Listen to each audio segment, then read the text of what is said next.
Olá, queridos, graça e paz do Senhor Jesus. Estamos aqui hoje no nosso 10º podcast. É motivo de alegria e de comemoração. Glória a Deus por isso e muito obrigado por você estar fazendo parte dessa história. Hoje nós estaremos tratando de um assunto para lá de atual, polêmico, necessário e que surgiu nos últimos dias. De fato, uma série de informações na internet. Nós estaremos aqui conversando sobre a série Round 6, mas muito, ou principalmente, qual é o impacto que uma série dessa provoca em uma geração, crianças, adolescentes e por aí vai. E nós estaremos tratando sobre isso hoje com a psicóloga Fabiola, que também ela é especialista e especializada em neuropsicologia. Estaremos também aqui com o nosso amado irmão Willen, Master Coach, ele que também é hipnólogo clínico, terapeuta e também tem participação em 2 livros acerca de perfil comportamental e a criação da identidade da criança. Daqui a pouco ele vai falar mais sobre isso. E como sempre também temos aqui ao meu lado ela, a galega do Fly, ela que nos ajuda a não ficar fly demais voando, ela que vem com as formas dela de poder fazer a gente aterrissar, é ela que traz organização a essa mesa aqui. Glória a Deus pela vida de Rafa, que está conosco aqui sempre. Eu quero orar por você, eu quero agradecer, mas antes disso eu quero lembrar você, curta aí, dê o seu like, participe, ative o sininho, ative tudo que você puder. Eu não sei onde é que você está assistindo, ouvindo, o que tiver aí, meu irmão, eu peço que você possa ativar, clicar, linkar, e eu quero que você possa também nos ajudar a copiar esse link e poder mandar para o máximo de pessoas possíveis, que você possa colocar no seu Facebook, que você possa colocar lá um print disso no seu Instagram, que você possa colocar lá no seu grupo, tá certo? Das suas tias lá, dos seus tios, o grupo da sua família lá, que muitas vezes você vai falar besteira, bota lá o nosso programa para poder ajudar o pessoal a aumentar o nível. Olha, quando você coloca o nosso programa em qualquer lugar, com certeza aumenta o nível da conversa, tá certo? Então eu quero orar por você. Pai, nós queremos te agradecer por esse programa, queremos te agradecer, Pai, por esse tema, quero agradecer, Pai, por todos os nossos convidados, todos que estão assistindo, Pai, que nós possamos, através desse conteúdo, trazer, de fato, um debate necessário para esse tempo acerca do impacto que a nossa geração tem sofrido com tantas informações em tão pouco tempo. Fabiola, estou aqui conversando com você nesse momento agora. Nós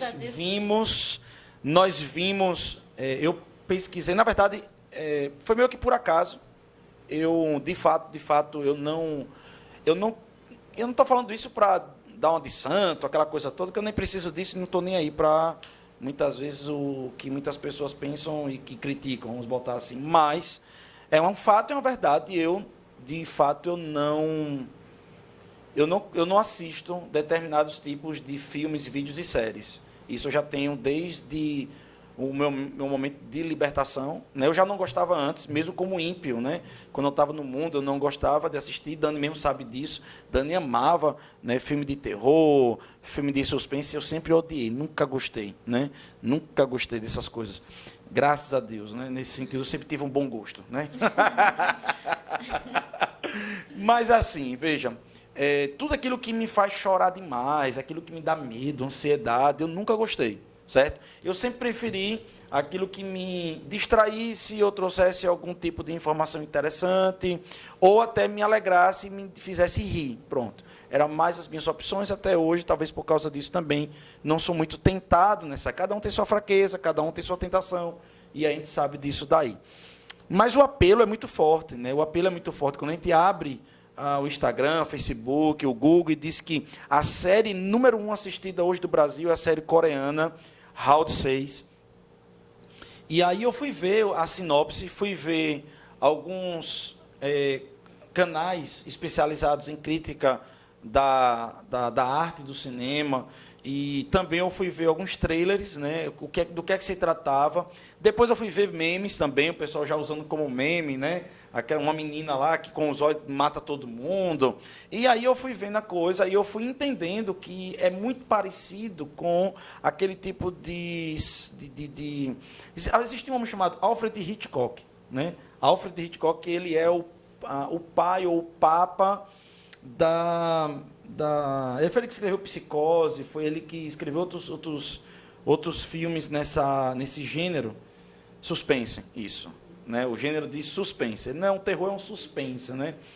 E a gente vai ver depois, por exemplo, algumas outras séries, alguns outros filmes que foram recordistas também, e tudo abordando essa temática, por assim dizer. Eu vi que há uma temática no Round 6, a questão de alguém que está endividado, que entra num jogo. Me perdoem aí, bota seus comentários, né? Talvez você que entenda mais ou saiba mais sobre isso, mas de um jogo que vai lá e acaba, através de brincadeiras de criança, essas brincadeiras, elas se tornando algo sério, em que as pessoas acabam morrendo, e o último que sobreviver ganharia, teoricamente, pelo que eu vi. Mas eu estou muito mais interessado nas críticas dos profissionais, em que os pedagogos, a Sociedade Pediátrica do Brasil, a sociedade, algumas associações de diretores de colégio saíram em pedido, em súplica, para que os pais não permitissem que os filhos assistissem. E em pouco tempo, se não me falha a memória, não tem 2 meses que essa série foi lançada, e já em pouco tempo já existem sintomas sendo observados pela influência direta dessa série. Então, a minha pergunta é muito mais a questão do que esse tipo de série que aborda, eu vi lá a abordagem, psicopatia, perversidade, a questão de homicídios em massa, violência explícita, a coisificação das mortes, a falta de sensibilidade pela perca de uma vida. A arte, ela consegue, de fato, um filme consegue, de fato, influenciar na personalidade, no psicológico, consegue atingir, consegue abrir campos. E eu já deixo outro link de coisas que a gente já viu, né? Nós já vimos jovens, adolescentes pegando armas, entrando em colégios, tanto no Brasil como fora do Brasil, em que eles se vestiram, simularam as mesmas armas e o mesmo modus operandi de matar, de um jogo, de uma série, de um filme.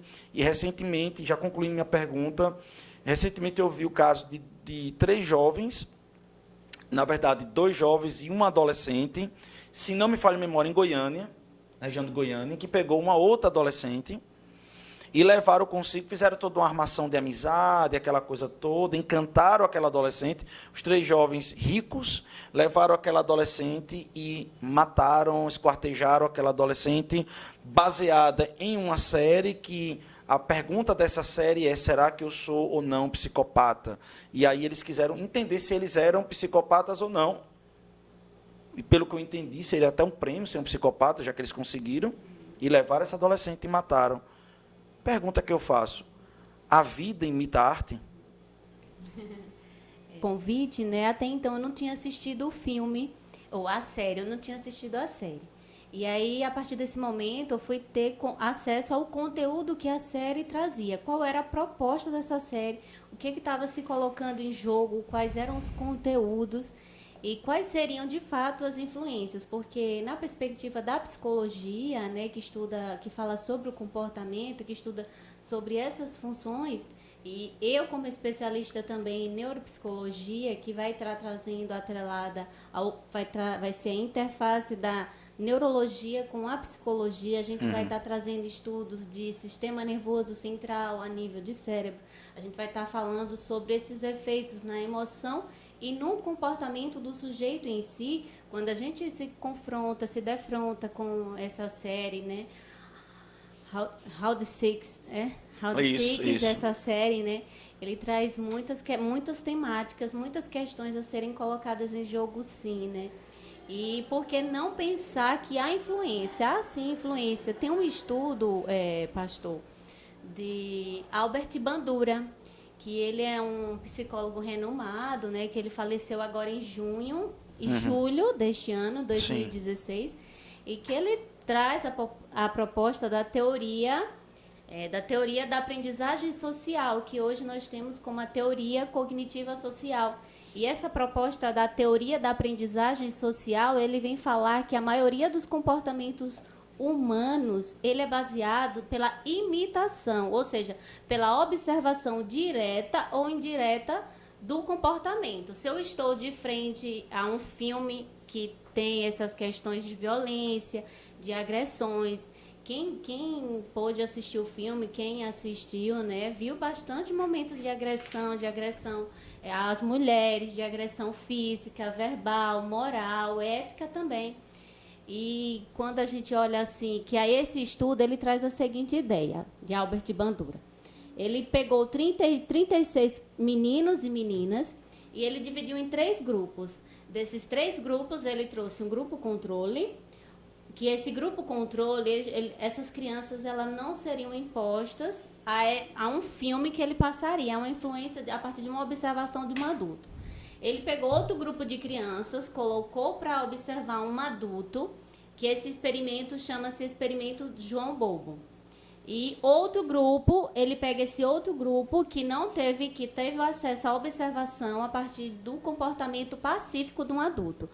E quem puder assistir, esse vídeo tem no YouTube, assim, que puder ter acesso, é só ir lá visualizar esse experimento. E aí esse grupo controle, esse grupo de crianças que foram lá, que observaram o comportamento do adulto, ele pegava o João Bobo, ele levantava para cima, eles arremessavam, eles socavam, eles batiam. Logo em seguida, quando essas crianças elas foram expostas nesse mesmo ambiente, que era um ambiente estruturado, elas fizeram a mesma coisa pela observação direta do adulto.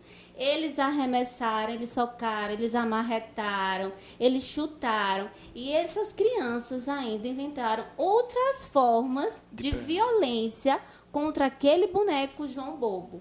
E aí, quando a gente traz para o nosso dia a dia, essas crianças trouxeram um reflexo direto do que acontece a partir da observação, sim. Da observação de nós, pais, enquanto nos comportamos em frente às crianças, da observação dessas crianças frente a esses filmes, né, do House Six, né, e frente a tantos outros estímulos, né, quando a gente fala em aprendizagem, né, é bom que eu frise aqui, a gente não está só falando, eu estou aprendendo a letras, palavras, numeracia. Não só é isso, a aprendizagem é também falando sobre comportamento. Então, quando a gente está de frente aqui, é uma série nova, né? Pelo que eu li, ela foi lançada em 17 de setembro. Muito novo. Né? Então, muito pouco tempo, mas está trazendo muitas influências, sim, que no transcorrer aqui a gente vai conversando mais. Inclusive, essa ideia de trazer conteúdos infantis, que é a proposta dessa série, né? Trazer o lúdico. Eles estão lá de frente a uma boneca, vamos lá, batatinha frita, 1, 2, 3. E a voz daquela protagonista é extremamente doce, cativante. Então, você está num ambiente que aparentemente é seguro, é confortável. É o que a criança mais quer, estar num ambiente seguro e confortável. E a partir daquele momento, não. As vidas ali, elas são postas ao chão. Batatinha frita, 1, 2, 3.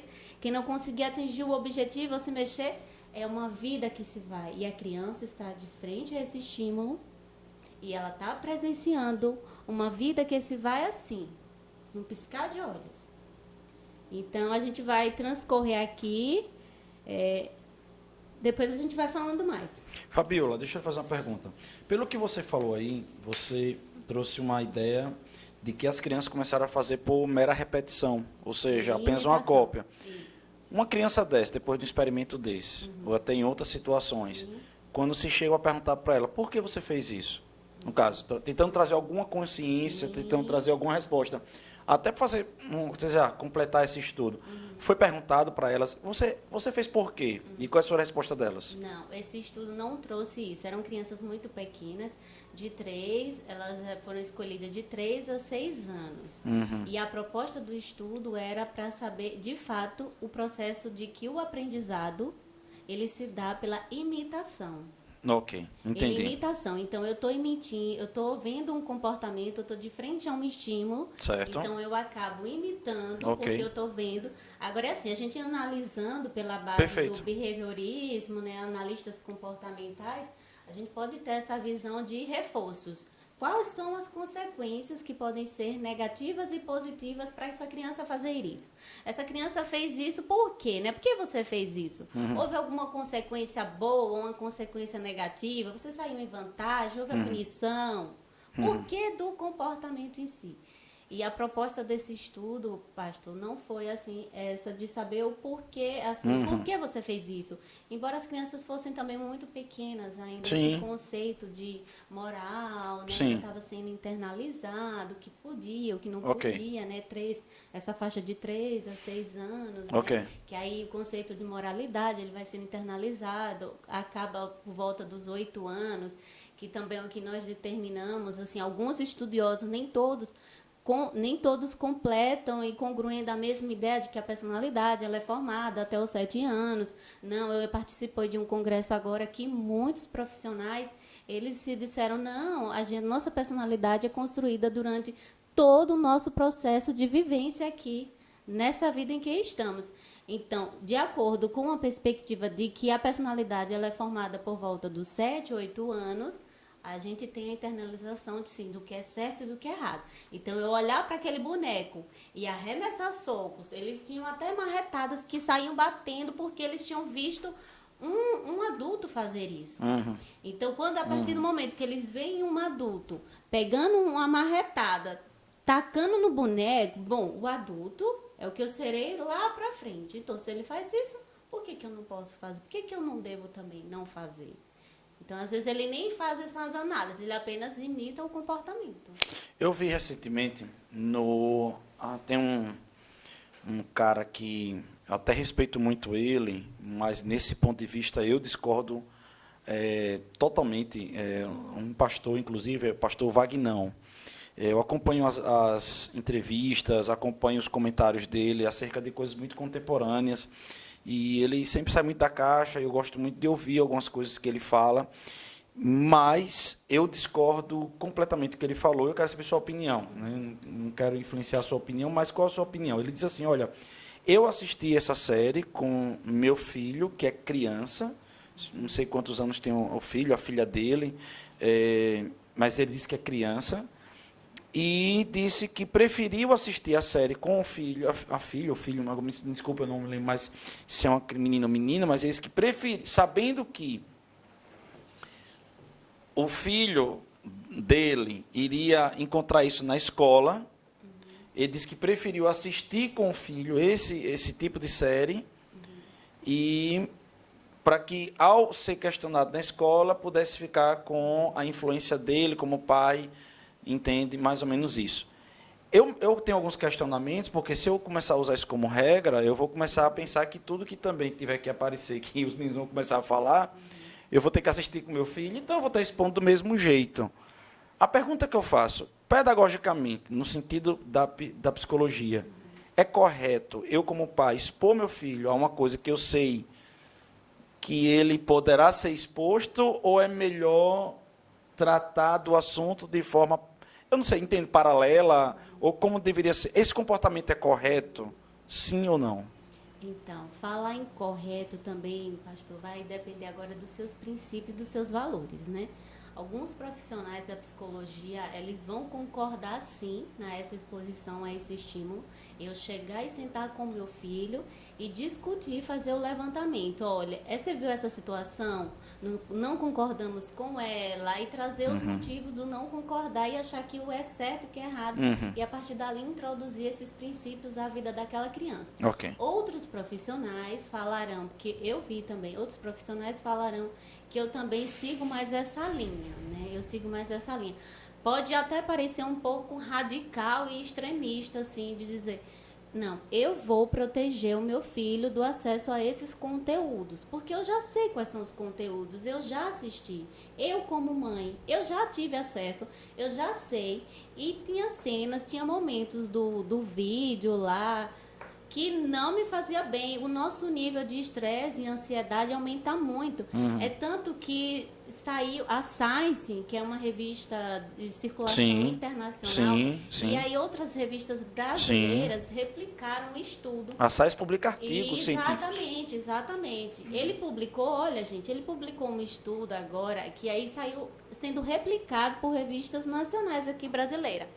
Eu vi a revista Veja falando, eu vi a Isto É falando, eu vi umas outras revistas falando, mas o mesmo conteúdo, que quando estamos expostos a filmes violentos, o nosso sistema de modo de sobrevivência ele é ativado.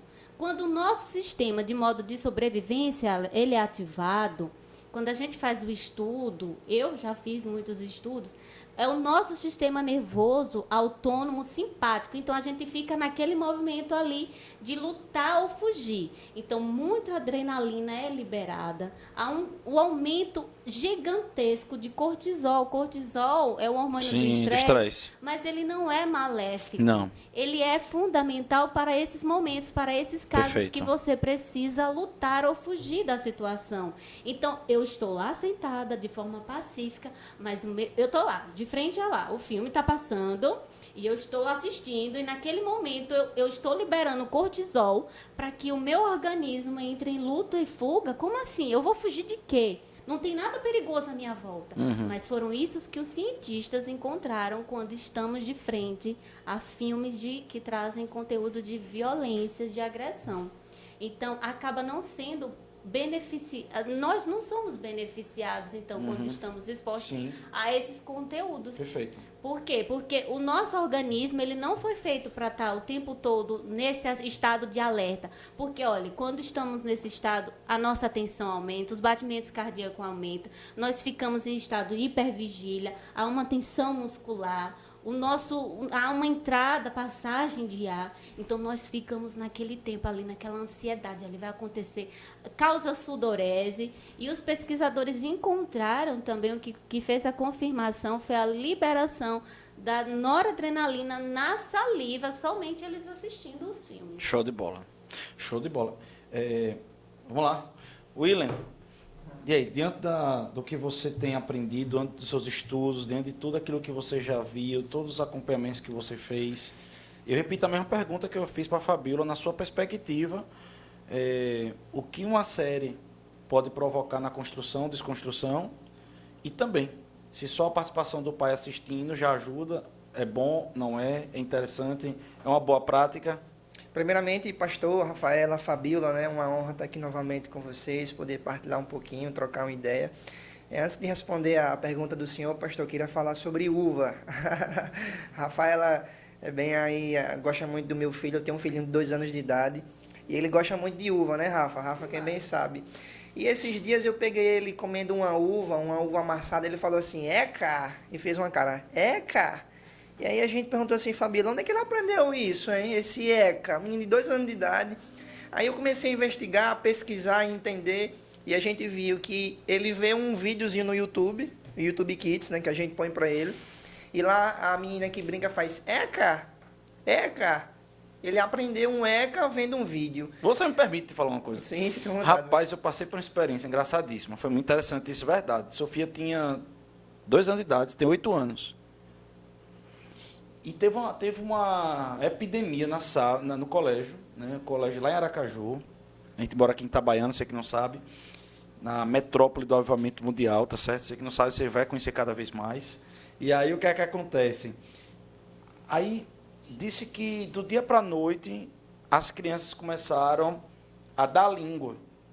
Mas não era só dar língua, era como se fosse um besourinho com a língua para fora, né? E o mesmo cesto. Um monte de criança. E os professores começaram a dizer, quem essa criança está influenciando a outra e tal, e pesquisa para lá, pesquisa para cá. Eu sei que até agora, sei que descobriram que a Peppa Pig fazia isso. E disse que todas as crianças aprenderam a dar língua daquele jeito por causa da Peppa Pig. Então, eu lembrei agora dessa história, mas pode falar. Então, esses exemplos, né, pastor, práticos, esses experimentos, esses estudos comprovam isso, né? Isso mostra, porque uma criança que tem 2 anos de idade, ela nunca viu um ECA na frente, presencialmente, em casa. Então, de um vídeo que ela assistiu, um vídeo de criança, um vídeo de fato de brincadeira, a menina ela faz lá um ECA e ele aprendeu. Dirá uma série, dirá um filme.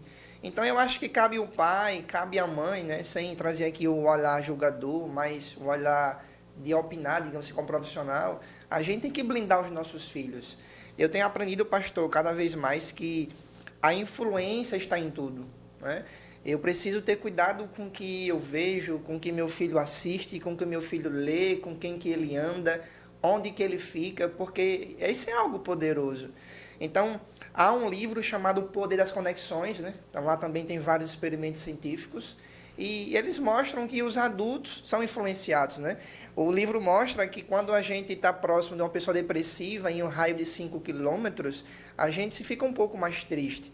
Quando a gente está próximo de uma pessoa feliz, alegre, a gente fica mais alegre.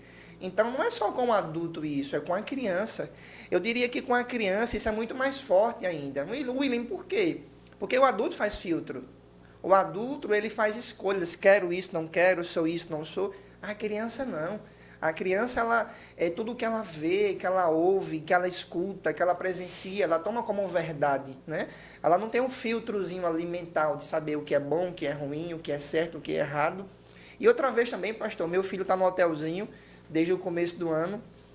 O hotelzinho é uma bênção, a gente gosta muito de lá, mas ele chegou depois de 2 meses em casa mordendo. E eu disse, gente, João Miguel nunca mordeu ninguém, João Miguel nunca fez isso. E a gente foi estudar, foi pesquisar de onde que veio isso. Então a gente começou a ver que havia uma menina na salinha dele que mordia todo mundo e ele aprendeu. Então todo mundo, nós somos influenciados, né? Existe um poder na influência como um todo. Então eu acho que eu como pai, todos nós como os pais de fato, a gente tem que ter muito cuidado com que a gente coloca o nosso filho para ver, para assistir, para ouvir, para andar, para comer, enfim. A influência ela é muito forte. No experimento científico lá do teste do marshmallow, né, ele tem uma outra vertente, mas pegando um pouquinho desse experimento, os cientistas colocam 2 crianças em uma sala, né, e falam o seguinte, ó, se você conseguir resistir a esse marshmallow durante X tempo, vai ganhar 2 no final. Eu vou te dar o dobro no final. E é engraçado no teste, no experimento, que existem crianças que ficam lá em dupla, uma com a outra. E quando uma não consegue resistir, que coloca o marshmallow na boca, a outra faz o mesmo. Então, as duas pegam o marshmallow e pau, come, coloca para dentro. E, ao tempo também, existem outras crianças que não comem marshmallow, resistem ao doce, então uma influencia a outra. Se o outro não come, eu também não como. Se o outro comeu, eu vou comer. Então, isso mostra o quanto existe influência na criança. A criança vê, a criança presencia, a criança ver o contato. Então, quando um pai beija a mãe, né, um beijo respeitoso, não falando de coisas sensuais jamais, mas quando o pai faz carinho na mãe, trata ela bem, trata com respeito, com honra, a criança aprende isso. Então, a influência, pastor, na minha visão, ela está em todos os sentidos. E a gente tem que ter cuidado com isso, com os nossos filhos e com as crianças como um todo. Eu acredito, sabe, que, de fato, nós temos um pouco de cada coisa. Eu acho que... Eu tenho uma opinião, talvez, que ainda seja muito rasa. Eu até coloco que vocês que estão nos assistindo possam dar sua opinião. E aqui nós estamos livres para isso, para você poder dar a sua opinião. Mas eu acredito assim, que se meu filho ele não assistiu, não provou algo, eu tenho que proteger ele para não fazer. Essa é a minha opinião. Não é pra, assim, entenda, não é uma opinião muito particular que, bom, eu como uma pessoa que estou aqui inspirando pessoas, eu tenho que dar minha opinião, me posicionar. Então, eu prefiro proteger ele, dizer, olha, falar do assunto, mas sem expor. Dizer, olha, tem isso, tem isso, tem isso. Talvez eu possa até pegar trechos e eu selecionar.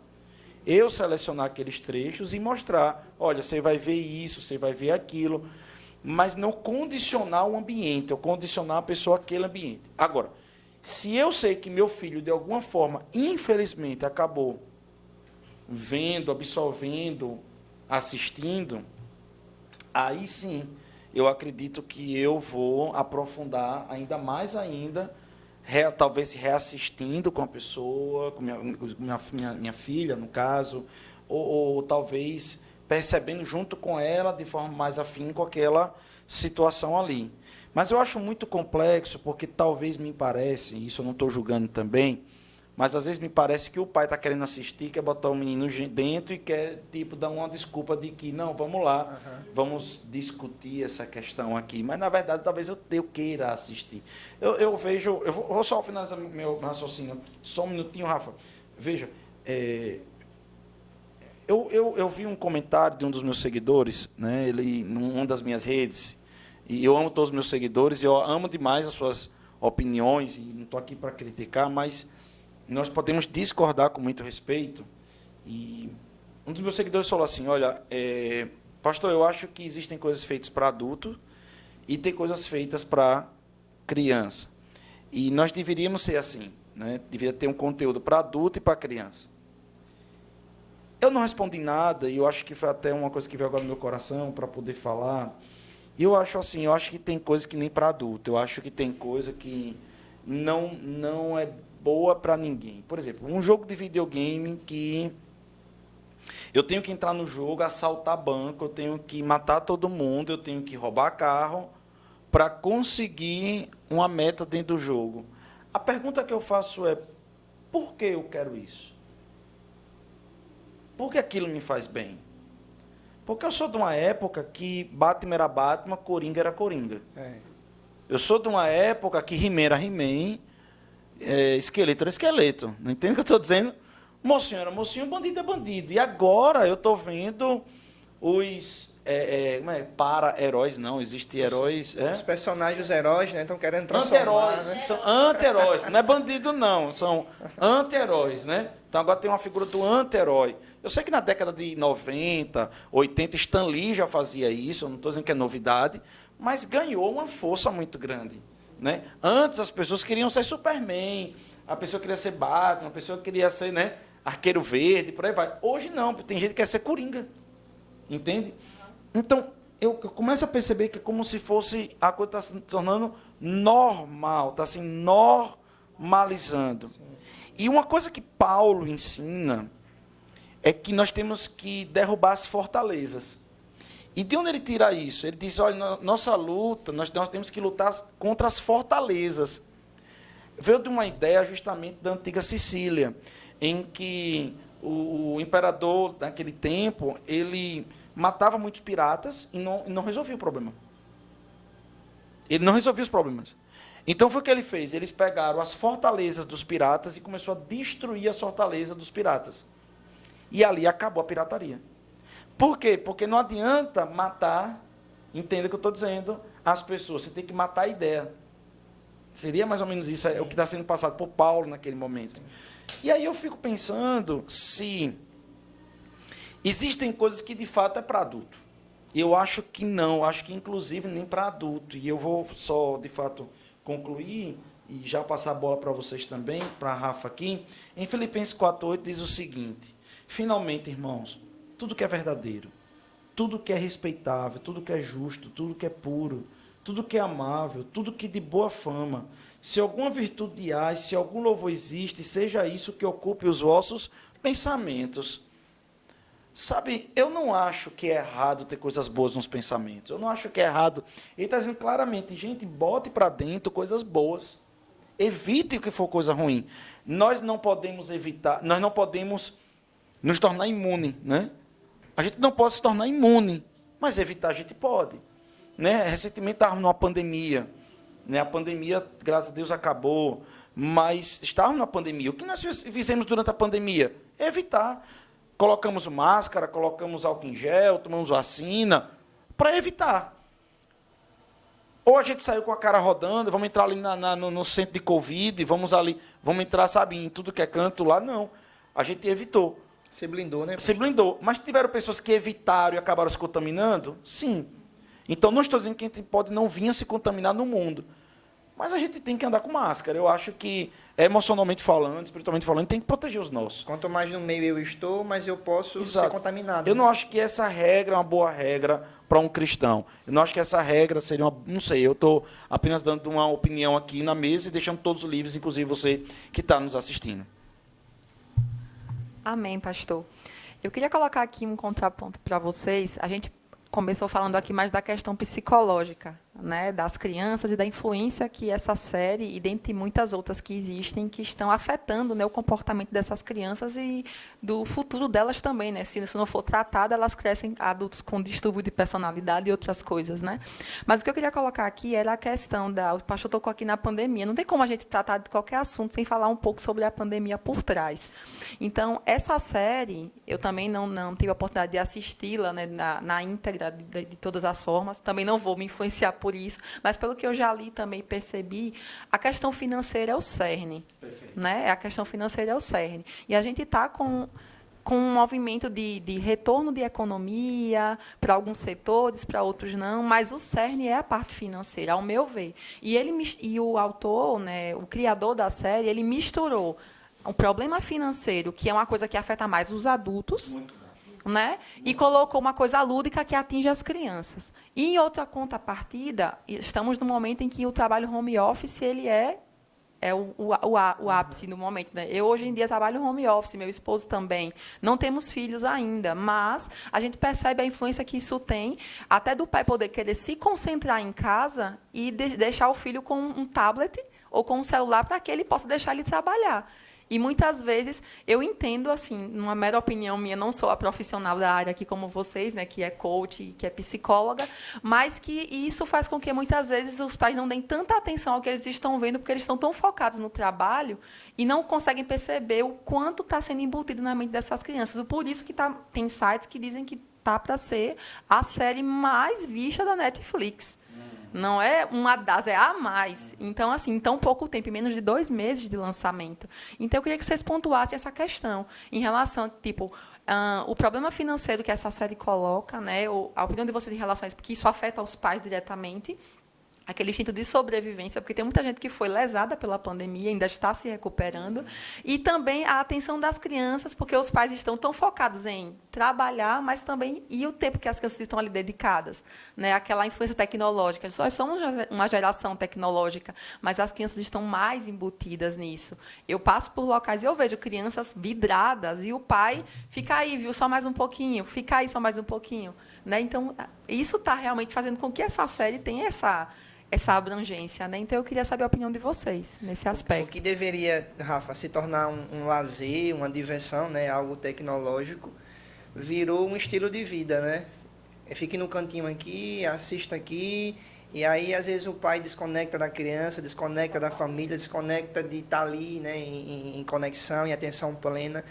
Mas existe algo, Rafa, que a ciência comprova, né? Tem muito a ver com o versículo aí de Paulo, sobre os estímulos neurais. Então, existe algo, né, na neurociência chamado estímulo neural. Então, tudo aquilo que eu vejo com os meus olhos. Tudo que eu ouço com o meu ouvido, tudo que eu presencio, tudo que eu sinto, tudo que eu coloco para dentro de mim, tudo que eu ponho para dentro em pensamento, aquilo ali não morre em pensamento. É como se, imagina o seguinte, ó, eu quando eu era, né, do mundo, né, quando eu era meio à toa, eu não estou aqui criticando quem escuta, queridos, quem ouve, mas eu gostava muito de Legião Urbana. Sim. E hoje eu percebo, pastor, que Eu existem também. músicas do Renato Russo. Cara, eu tinha vontade de me matar. Não, eu morria alegre, feliz. Então, há uma tristeza que é produzida, Oxi. há uma melancolia Não, que vem na hora, muito forte, né? Ela se jogou da janela do 5º andar. Meu amigo dava vontade de pular, de torar, velho. E eu lembro, pastor, que eu vinha de Malhador... Nada é fácil de entender, né? Eu vinha de moto ouvindo, vinha trabalhar de moto ouvindo. Meu Deus do céu. Então, eu chegava no trabalho já, energia baixa, ali, triste, algo diferente. E eu nem entendi, hoje eu compreendo o porquê de muita coisa. Então, todos os estímulos neurais, né, que a gente recebe, recebe direta, indiretamente, consciente ou inconscientemente, vai produzir algo na gente. Então, por exemplo, quando eu ouço uma música dentro, com meu ouvido, né, quando eu escuto uma música, aquilo vira um pensamento dentro de mim. E o que é um pensamento, William, segundo a ciência? É uma imagem que eu crio Perfeito. dentro de mim, ou é uma voz que eu ouço? Perfeito. Então, eu ouvi algo, eu começo a pensar. Vejo uma imagem ou escuto uma voz. Aquele pensamento vira em mim um sentimento. Então, uma música que eu ouvi, eu imagino eu com meu pai, a gente separado, rejeição, abandono. Aí me sinto um filho, de fato, que não sou amado, que não sou bom o suficiente, fracassado. E aí, aquilo produz ainda algo muito mais forte em mim, uma verdade, uma crença, uma convicção. Aí eu vou dizer, né? Eu não, né? A pessoa vai dizer, né? Realmente meu pai não é bom, a vida não é boa, a família não é bom. E aí aquilo vai reforçando dentro de mim algo, uma crença errada, um estímulo errado, uma verdade errada. Então, hoje a gente vê novelas, né, no Brasil, que o cara assiste todo dia. E ainda está revendo a novela, que passou há 10 anos atrás. Tá revendo de novo agora. Aí diz assim, não, é verdade, as famílias são assim mesmo, né? É normal ter uma vida financeira medíocre, é normal ter filhos traição afastados. dentro de casa. É normal o filho trair a mãe com a mulher, o pai trair a mãe. Tudo isso é normal, porque é tanto estímulo que eu vou reforçando. Buf. Eu ponho tanto para dentro aquela coisa ruim que eu começo a pensar errado, eu começo a sentir errado e eu começo a crer que aquilo ali é uma verdade absoluta. Então, é a questão dos filtros novamente. Então, se eu não faço o filtro ideal do que eu vou ali me permitir colocar para dentro de alguma forma, a coisa vai ser complicada. Então, eu costumo dizer, pastor, que uma pessoa que quer ter sucesso, quer ter uma vida cristã, quer ter uma vida melhor, tem que fazer filtros na vida. Uma pessoa que tem sucesso, que quer sucesso, tem que fazer filtros. Você não pode comer qualquer coisa, andar com qualquer pessoa, ouvir qualquer coisa, assistir qualquer coisa. Não, tem que ter um filtro como um todo. Então, essas séries, né, esses filmes, essas coisas, querem colocar algo dentro da gente como uma verdade. E às vezes o papai e a mamãe, por não entender esse processo, por não compreender esse processo teórico, científico, acaba permitindo e aceitando. E aí quem paga a conta também é a criança, de alguma forma. Agora, eu acho importantíssima essa pergunta que Rafa fez, o que você acabou de falar. E me puxaram 2 links aqui, eu queria que você falasse também, a Fabíola, comungando com a pergunta. Veja, Rafa falou uma coisa que nós temos uma geração hoje que as pessoas acabam dando para os filhos o celular. Mas vamos nativos digitais. Mas vamos colocar década de 1920, né? 1920, jornais. Naquele tempo lá o que tinha era jornal, papel impresso, né, e tudo mais. A pergunta que eu lhe faço, qual era as colunas de jornais que mais chamava a atenção? E aí me vem a pergunta, né? Porque se a coluna do jornal que me chamava a atenção lá atrás era o esporte, o que eu vou procurar hoje mais, ou seja, teoricamente os views no Google vai ser mais esporte. E esporte rende bilhões, né? A gente sabe que atrai. Sim. É o acidente de carro, é a violência, alguém que matou alguém. Então, minha pergunta é essa, por quê? O erro, o que é ruim, o que é perverso, o que é criminoso, o que é trágico, o que é violento, atrai tanto o ser humano. Eu não sei se tem alguma pesquisa, não sei se já tem algum tipo de estudo, eu não sei. Se talvez estivesse do lado direito o céu e do lado direito o inferno, acho que as pessoas iam ser tendentes a olhar primeiro para os resultados do inferno, para depois olhar o que o céu tem. Eu não sei, me parece que aquilo que é totalmente... Por exemplo, tem pessoas, né, que... Eu não vou dar o nome aqui, mas eu conheço algumas pessoas que, se tiver uma cabeça esmagada de um ser humano no meio da BR, a pessoa diz, vamos lá que eu preciso ver. Eu já sou o tipo da pessoa que vou de longe e vou orar. Pai, em nome de Jesus ressuscita, Pai, em nome de Jesus leva anjo, mas eu, por mim, eu não quero ver. Não é porque tenho medo ou coisa parecida, eu trabalhei 16 anos no sistema prisional. Só Deus sabe, e eu sei o que eu vi durante 16 anos no sistema prisional. Então, eu vi bagaçada. Okay? Nunca tive medo, nojo, não tenho nada disso. Mas, sinceramente falando, eu não tenho, meu Deus, eu vou furar uma galera que está lá vendo para ver a bagaçada da pessoa que tomou 50 tiros, escancara, mas eu quero ver. Aí tem pessoas que têm, por exemplo, né? E eu já vi muito isso também, que tem aquelas fotos que é colocado com filtro, né? Tipo, Beltrano é encontrado, o corpo de Cicrano é encontrado em tal lugar. Aí coloca em filtro, né? Hoje distorcido. Aí tem pessoas que vão atrás da foto para ver como é que foi a bagaçada do tiro na cabeça e na testa. Por que isso atrai tanta as pessoas? Ao ponto que é o que Rafa falou. Rafa falou um detalhe, Rafa falou sobre a questão da dívida, né? Que é uma coisa que, por verossemelhança, acaba atraindo. Mas eu amplifico. E por que a bagaçada atrai tantas pessoas? Nos Jogos Mortais, uma gilete, uma faca que vai cortar, que vai tirar a unha da pessoa. Eu quero lá ver alguém arrancando a unha, pelo amor de Deus, que agonia. Né? Para que isso? Por que isso atrai tanto? É como se o negativo... Me perdoe, é porque já existe alguma coisa interna da pessoa? Ou é que é um gatilho? Entende? Sim. Por que isso? Pastor, eu daria duas respostas nesse sentido, né? Eu acho que a primeira, a gente puxa um link aí para falar sobre vícios emocionais. O ser humano, ele vai se tornando ao longo da vida, quando recebe o estímulo errado, né? Na criação, justamente, na vida como um todo, ao longo do tempo, ele se torna meio que viciado em uma emoção errada, viciado em uma química errada. Então, o que é um vício emocional, William? Todo comportamento, todo hábito ruim que prejudica, que eu me alimento daquilo ali, como se aquilo me desse prazer. Então, vício emocional é ser viciado em criticar, em julgar, em brigar, em espancar, em humilhar, em trair. Então, tem gente que é tão viciado, quimicamente falando, né, hormonalmente falando, emocionalmente falando, em algo que dá prazer ruim, que ela quer beber daquela fonte. É como você pegar um alcoólatra que procura o bar, procura a cachaça. Então, tem pessoas que são tão viciadas em uma emoção errada, em uma química emocional errada, que ela procura aquilo para dar prazer. É como se vê a morte, vê a briga, vê a confusão, vê o que é ruim, me dá prazer, me preenche. Por quê? Porque talvez eu fui moldado dessa forma. Eu vi tanto isso na minha vida, eu vi tanto isso na minha escola, eu vi tanto isso na minha casa, eu vi tanto isso nos meus pais, que eu viciei. Eu me entornei. Então, é uma química hormonal errada. É uma química emocional errada. Tem gente que é viciado, pastor, em briga. Tem gente que é viciado em confusão. Tem gente que é viciado em trair. Mas é como se... olha aqui algo interessante. Ó.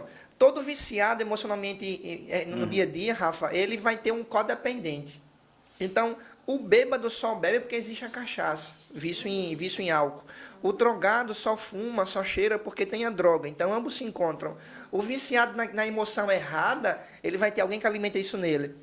Então, no casamento, pode ser o marido alimenta a mulher alimenta o marido. Mas quando é uma imagem, um filme, um acontecimento, algo errado, é como se eu achei meu prazer. Eu achei aquilo que me traz prazer, aquilo que provoca em mim algo bom. Então, eu creio que a primeira resposta seria essa. As pessoas são viciadas, né, o ser humano como um todo, alguns mais, outros nem tanto, em uma química hormonal errada. E a segunda coisa é como se houvesse uma inversão de valores hoje em dia. É como se aquilo que é bom, aquilo que é lícito, aquilo que é do bem não é importante. Em parte da sociedade, não em todos, claro e evidente. Mas grande parte é assim. É como a gente vê nas empresas, né, Rafaela? A Rafaela também trabalha com o mesmo que eu, com consultoria, e a gente fala isso muito nos cursos. Quando um cliente ele é bem atendido, ele compartilha aquilo com 5 pessoas. Quando ele é mal atendido, uma experiência ruim, ele compartilha com 1000. Então é como se o ruim, o negativo, a fofoca, o problema ela flui maior, flui com mais intensidade. Então, eu acredito que a gente precisa se curar disso, né, pastor? Se curar na alma, se curar nas emoções. E é um processo de ressignificação. É começar a instalar dentro de si coisas boas, ver coisas boas. Então, quando eu me tornei cristão, por exemplo, eu tive que deixar para trás algumas amizades. Algumas pessoas que em roda de conversa a gente tocava assim no ombro do outro, para ali, tá vendo? Quebrar o loop, né? Teve que quebrar o loop ali, romper, porque para vir novos hábitos, né? Vir novas crenças, vir novos valores. Então, é um vício tão grande que a pessoa se permite ali, o negativo é melhor, o negativo eu quero correr mais. Eu lembro que eu tive um acidente uma vez, eu fecho com isso, teve um acidente de carro uma vez, indo para a cadeia trabalhar da aula lá em Carira. Teve um acidente na BR. E não foi em 1 minuto, não, cara. Chegou o pessoal da rádio. Eu lá acidentado, travado. Os caras chegam antes da Polícia Federal, pastor. Eu lá, tremendo, nervoso, tinha 20 e poucos anos de idade, novinho, recém-concursado no Senac, tremendo. E os caras assim, vamos dar entrevista. Eu disse, rapaz, eu tô aqui acidentado, lascado, vou dar uma entrevista. Então parecia, me perdoe a palavra, parecia urubu quando vê carne. Deixa eu ir pro negativo logo, eu quero aparecer. Então, é complicado isso, mas é poderoso, né? Existe mesmo para poder ressignificar isso. Com certeza. Isso é bem verdade que o William pontuou aqui, essa questão do negativo, porque, de fato, são esses tipos de notícias que a mídia propaga. Né? A gente sabe que, muitas vezes, o lado bom de algumas situações a gente conhece por outras vias bem menores, com menor efetividade. Mas o negativo realmente é mais propagado. Recentemente, eu estava acessando aqui as mídias e aí veio uns memes críticos, né? Tinham 3 fotos. Tinha a foto daquela que matou os pais, Suzane Richthofen, né? Tinha outra, aquela que esquartejou o cara, o marido. E teve uma foto de uma moça, eu não lembro agora, uma senhora que salvou tantas crianças, acho que foi de um incêndio, uma coisa assim. A professora. Isso, a professora. Aí dizia bem assim a mensagem, Suzane Richthofen matou os pais, foi destaque, eu esqueci agora o que foi destaque. Sim. Aí tinha fulana de tal, matou o marido, virou série na Netflix. Perfeito. A professora salvou todas as crianças, nem foi lembrada. Perfeito. Tipo assim, então é justamente isso, gente. O que é mal, né, parece que é aquilo que realmente vende. Então é por isso que a mídia propaga. Perfeito. Fabíola, eu faço a pergunta para você. De fato, é uma coisa que me atrai muito entender isso. Obviamente que eu tenho uma percepção espiritual, o mundo jaz no maligno, então há uma natureza decaída no ser humano que, por causa disso, de fato tem. Mas na perspectiva da ciência, na perspectiva da psicologia, por quê? Né? Porque assim, vamos supor, um lugar ali está fedendo, né? Está podre ali. Ah, meu Deus, eu vou entrar naquele lugar aqui, vontade de cheirar aquilo. Ninguém tem isso. Mas porque, visualmente falando, o olfato repele. Mas visualmente falando, porque visualmente falando, somos tão atraídos para assistir uma série como essa, violência gratuita, coisa desse tipo. Por que isso? Então, pastor, Pode falar. Ai, Jesus é bom. Então, no livro O Poder da Resiliência, o autor, que ele é neurocientista, Randy Hensel, ele fala sobre o viés da negatividade, que ele traz como ele é neurocientista, né? Ele traz justamente essa ideia de que nós somos, o nosso olhar, a nossa atenção, ela volta-se muito mais para o negativo do que para o positivo. Então, quando eu estou diante de um estímulo, que aquele estímulo ele é bom ou ele é ruim, o seu olhar vai ser tendencioso pelo seu viés da negatividade cerebral a olhar pelo negativo. Peraí, então deixa eu ver se eu entendi. Já existe uma... Segundo a ciência, existe no nosso cérebro já uma negatividade? Sim, isso. Ele traz a ideia do viés da negatividade. Ele usa essas palavras, o viés da negatividade.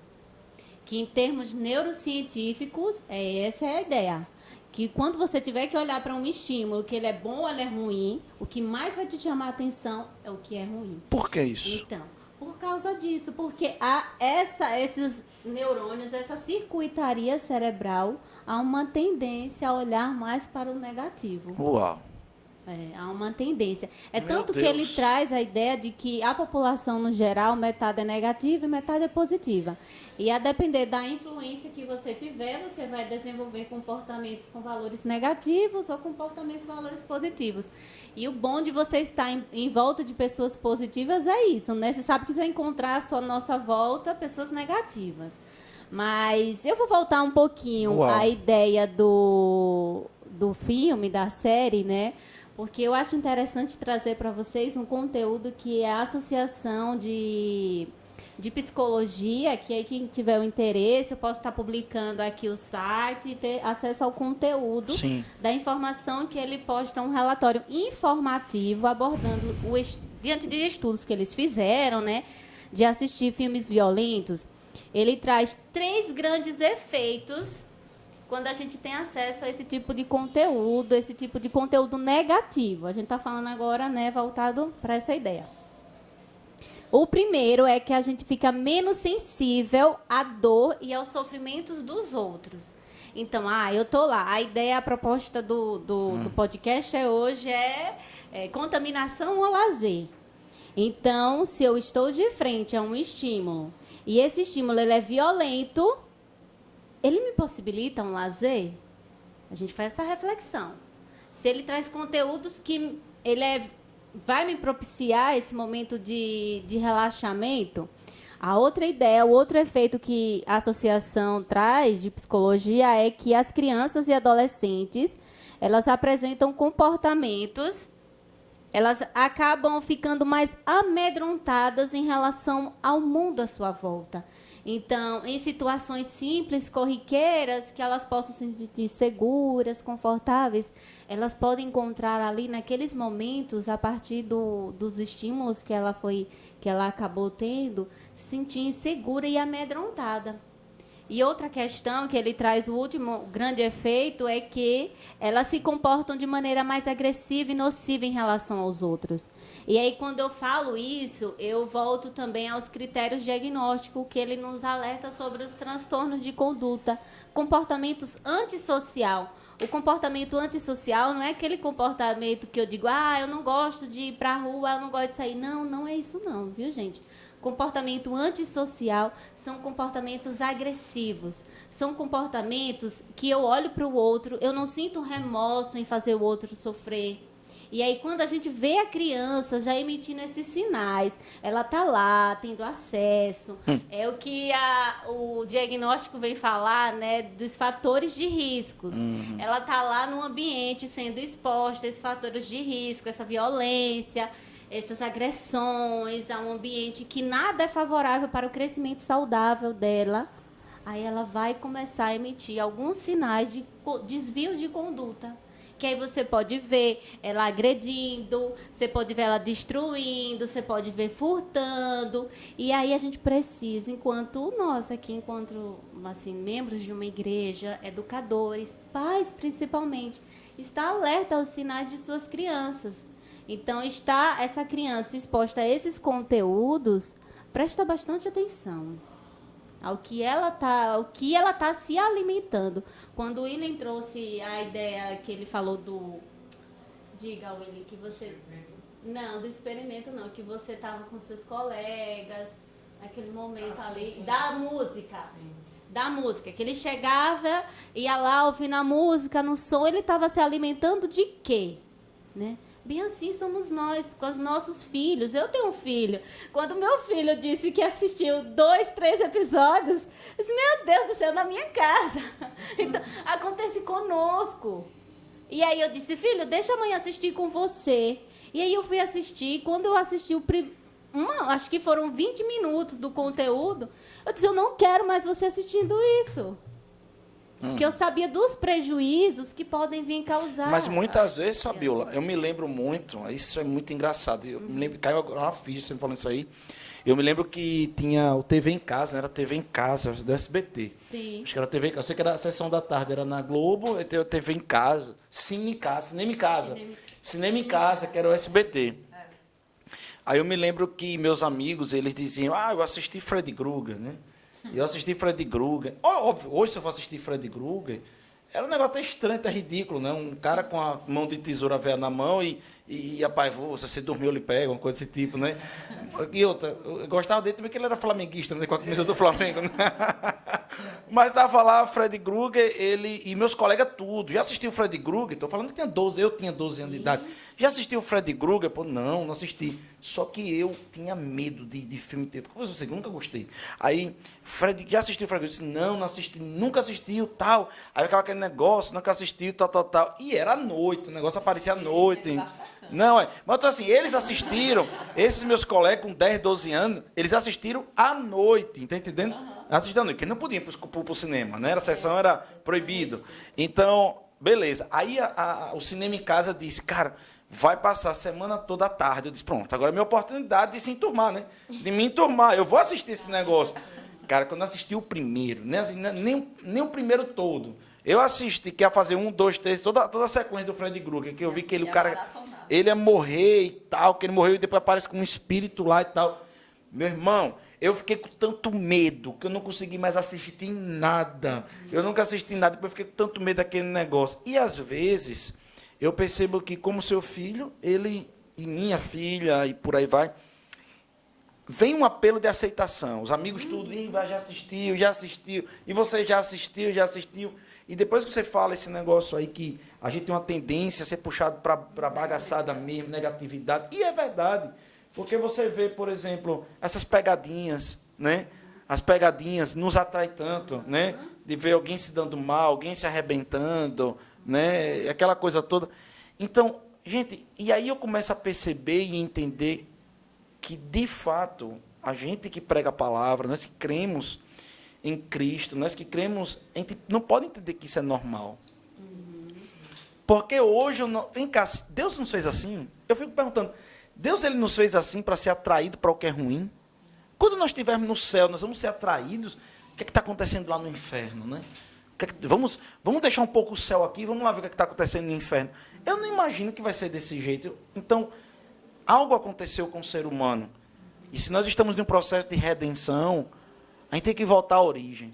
E eu acho que voltar à origem, de fato, é tentar, sabe, o máximo que a gente puder se abster dessas coisas. Sim. Enfim, pode falar. Sim, é isso mesmo, pastor.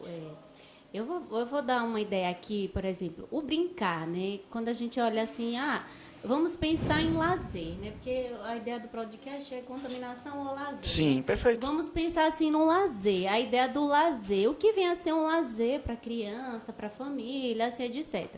Um lazer é eu sentar para assistir um filme? Sim, também, né? Um lazer é eu sair com meus filhos? Sim. Mas assim, eu vou lá, vou sentar para assistir um filme com meu filho, vou para praia, vou para o shopping, vou para o cinema. Mas eu sentar, assistir um filme, eu sabendo o conteúdo que tem naquele conteúdo, aquele momento ali, aquele conteúdo que confronta com os meus valores, com os meus princípios, com o que eu acho que é certo, com o que eu acho que eticamente eu vou estar construindo. Porque o brincar, veja, gente, o brincar ele faz parte do desenvolvimento saudável da criança. Ela precisa ter os momentos de lazer, ela precisa brincar. E o brincar, ele se constrói nas mínimas coisas. Ali o lazer, ele vai sendo construído nas mínimas coisas. Eu estou ali na cozinha, às vezes, com meu filho, minha filha. Ei, vem cá ajudar, vamos brincar que nós estamos fazendo isso. Aí fica ali naquele movimento, aí rindo, conversando. E ali ele vai se desenvolvendo e se construindo de forma saudável, vai se transformando em uma pessoa, em um cidadão com princípios, com éticas saudáveis. Mas quando eu exponho aos meus filhos algum tipo de violência, eu posso ou não evitar essa violência? É claro que eu vou optar, não, eu vou evitar. Vou evitar, vou proteger o meu filho. Ele compete a mim, eu sou autoridade sobre o meu filho. Eu vou prevenir. Mas não somente pais, mas professores, agentes educadores aqui da igreja também. Olha, nós estamos aqui, a semana passada, as crianças chegaram com uma ideia. E nós estamos aqui com o ministro que vivenciou esse momento, né? As crianças chegaram com a ideia do lazer. Batatinha frita, 1, 2, 3, na nossa igreja e no mundo afora. Então, brincar faz parte. Quando eles vêm brincando, eles vêm falando inocentemente. Mas a construção desse filme e que a classificação dele, o próprio diretor disse, olha, pais, ele jogou para nós. Eu não sou responsável, não. A minha classificação é 16 anos. Então, eu estou me isentando da responsabilidade, deixando meu filho ter acesso a esse conteúdo, a essa exposição, a esse estímulo. Aí a gente vai pensando um pouquinho assim, em termos de família, em termos de lazer, quais são os tipos de lazer que eu posso propiciar, de fato, verdadeiramente ao meu filho. Quando teve um também, pastor, só vou fechar aqui uma ideia, porque eu gosto muito da ideia de trazer o científico que as universidades estão mostrando. O do experimento de Bandura foi na Universidade de Stanford, na Califórnia. Então, se vocês quiserem, vocês vão lá, vocês vão ter acesso ao experimento, vocês vão ter acesso a todo o artigo, a toda a produção. E a Universidade Estadual de Londrina, ela colocou a seguinte forma. Ela chamou alguns alunos, alguns estudantes do quarto período, da quarta série, e aí fez assim... Olha, vamos construir uma redação, vamos redigir uma redação.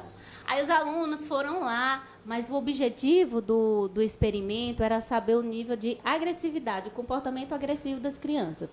Aí, em seguida, elas colocaram as crianças para assistir o filme Mortal Kombat, repare. Aquele filme, ó. Né? Tem um jogo de videogame, exatamente. E aí as crianças foram lá e elas foram expostas a esse filme. Aí, em outro momento, após, acho que 48 horas, vamos lá fazer outra redação e avaliar o grau de agressividade de uma redação antes e depois de assistir o filme. Então, se viu lá, foram 3 juízes, quase... Nossa, o aumento foi enorme do número de palavras agressivas fisicamente e verbalmente, apenas em uma redação. Com a exposição, apenas um filme, que foi Mortal Kombat. Que é bastante violento, por sinal, né? Cruel, eu lembro dele na minha infância. Eu lembro que meu irmão tinha as fitas de videogame do Super Nintendo. Sim. E quando minha mãe viu o tipo do jogo, ela pegou e falou bem assim na época, me dá que eu vou quebrar. Ele, não, mãe, me dá que dá pra vender, porque é caro na época, né? Minha mãe, não, que eu não vou passar o mal pros outros, não. Aí quebrou tudinho e jogou fora. Deixou apenas o Super Mario Bros. Então, uma coisa que eu queria colocar, você falou agora de redação, eu me lembrei de um fato, de uma ministração que eu assisti uma vez, em que um pastor falou o seguinte, a gente está falando aqui sobre o que mais tem nos influenciado, né? Tem influenciado as crianças. A gente sabe que aquilo que mais a gente mais dá atenção é aquilo que a gente foca, né? Não tem como. E aí me veio essa ministração na mente que o pastor falou o seguinte, que um aluno ele foi para fazer uma prova, e nessa prova ele teve a prova objetiva e na parte teórica ele tinha uma redação. E o professor falou o seguinte, eu quero que vocês façam uma redação falando sobre 2 personagens, Deus e o diabo. Né? Você preenche tudo que você tem para falar de Deus e depois você preenche tudo que você tem para falar do diabo. E aí, nessa redação, todo mundo preencheu, entregou, e quando um aluno foi entregar, o professor olhou e viu que só tinha preenchido o lado de Deus, o lado do diabo estava vazio. E ele perguntou para ele, por que você só falou de Deus e não falou nada do diabo? Ele falou, é porque quando eu começo a falar de Deus, não tem tempo para falar do diabo. Então, eu fiquei preenchido, né? Então, assim, isso me veio na memória. De fato, é isso, né? A gente está falando aqui, o pastor citou Paulo, a gente fala de renovação de mente, e é justamente isso. A palavra fala direto que a gente tem que renovar a nossa mente, justamente porque o perverso, como você já colocou cientificamente, e na palavra, ele já faz parte de tudo, né? Então, se a gente não renovar, a gente vai se contaminar com isso aí. Então, e só faltam 20 minutos para acabar, né? Veja como voa, viu? Eu vou fechar assim, com a ideia de que lá em Gênesis, quando que Noé está fazendo a construção da arca, né? O Senhor dá uma missão para Noé, para a construção da arca. E aí, quando ele olha os filhos dele, né? A arca demorou 120 anos, não foi isso, pastor? Sim. Não foram 120 anos? Então, ele está lá com aquela missão, naquela construção, e os filhos dele nasceram nesse período da construção. E aí, ele coloca os filhos dele. Os filhos dele entraram na arca? Sim. Mas para eles entrarem na arca, eles também participaram do projeto, do desejo do pai e da mãe, que estavam ali com ele, passando valores, o que eles entendiam de Deus, o que eles sabiam sobre Deus, o que Deus poderia fazer e o que estava por vir. E aí fez todo um diferencial, a partir do momento que o pai chama os filhos para estarem junto com eles, de uma forma produtiva, fez todo um diferencial na vida dessas crianças, do Sem, do Cã e do 7... Esqueci o nome do outro. Isso, foram 3 que entraram com suas esposas na arca, mas eles não entraram aleatoriamente. Eles estavam com a mesma visão que o pai estava, eles estavam juntos com os seus pais. Então, os pais introjetaram quais eram os valores e os princípios que ele gostaria para ele. Então, cabe a nós também, enquanto pais, saber o que é bom para os nossos filhos e protegê-los. Então, se a gente percebe que tem acesso a alguns estímulos que são inviáveis, que vai trazer... Porque nossos filhos, veja, a depender da... existe a janela de oportunidade que a neurociência traz, cerebral, da primeira infância, segunda infância, terceira infância, adolescência, que são, de fato, essas janelas de oportunidades para o desenvolvimento saudável dessa criança. Possa ser que ela veja o comportamento, o seu, ou de filmes, ou de certa... e não imite, mas nada impede que, posteriormente, na vida adulta, aqueles comportamentos em que ela esteve presente, que ela vivenciou, que ela foi exposta, ela assim não faça. Ela pode sim vir a fazer. Existe a memória, e essa memória ela pode estar lá guardadinha. Na hora que ela precisar, ela tem o acesso, e aí ela dá a emissão da resposta. Então, pais, mães, educadores, professores, estejam atentos e observem o que é que nós queremos para os nossos filhos. O que é que eu quero para o filho da minha amiga também. Não é só para os nossos, para o outro também. Nós aqui na Igreja de Crianças, aqui é maravilhoso, né? Olha, veja. A gente tem gincana uma vez por mês. E a gente traz essas questões do lazer, né? E aí quando colocamos lá a amarelinha, quando eles chegaram, tia, o que é isso? Gente, tinha crianças que não sabiam o que era amarelinha. Não sabia o que era amarelinha. Então, pai, você vizinho, vizinha, tio, vovó, coloca seus filhos para brincarem com as brincadeiras que vocês brincavam antes. Isso é um momento de lazer e de crescimento e desenvolvimento saudável, sem prejuízos.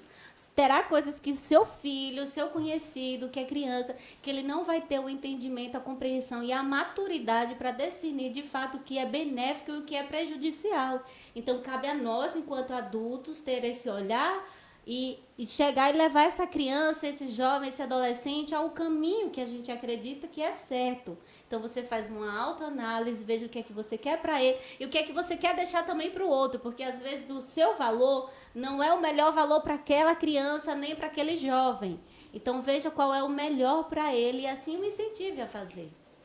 Sabe, eu estava vendo aqui algumas coisas que vocês estavam falando e fazendo já alguns links para o fechamento.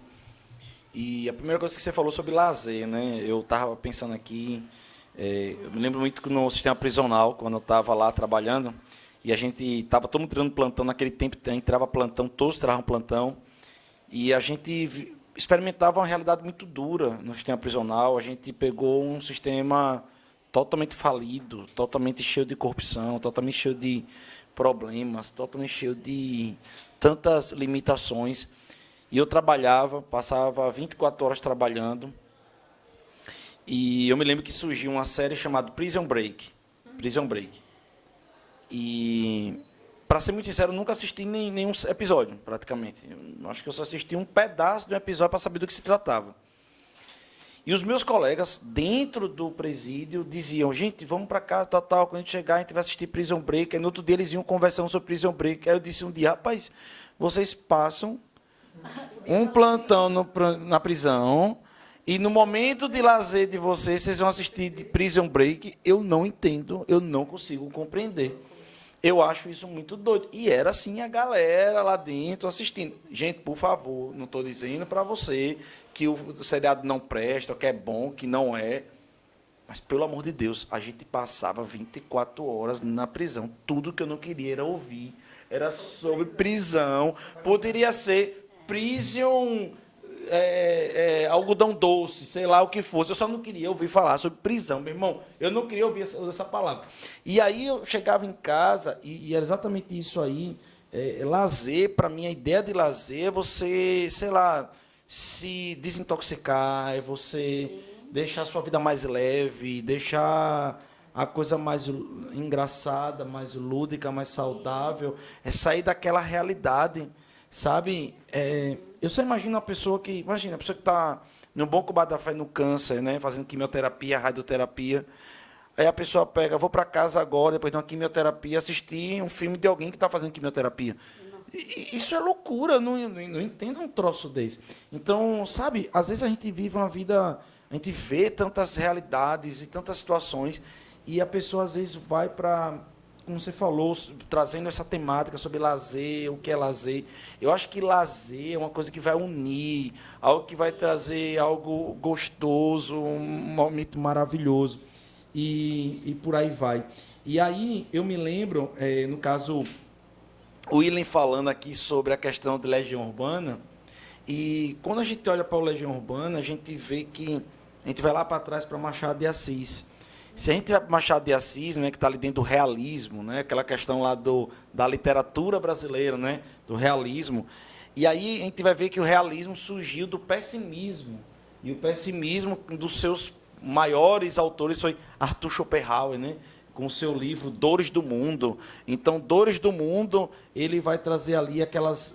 Então, você imagina, se você pega, repare só, pega a Legião Urbana, você começa a escutar a Legião Urbana, aí você pega lá na biblioteca, receita como se matar, né? Vamos lá, receita como você morrer feliz e se matar feliz. Vamos lá, não faça isso, por favor. Né? É apenas uma crítica, um sarcasmo, ok?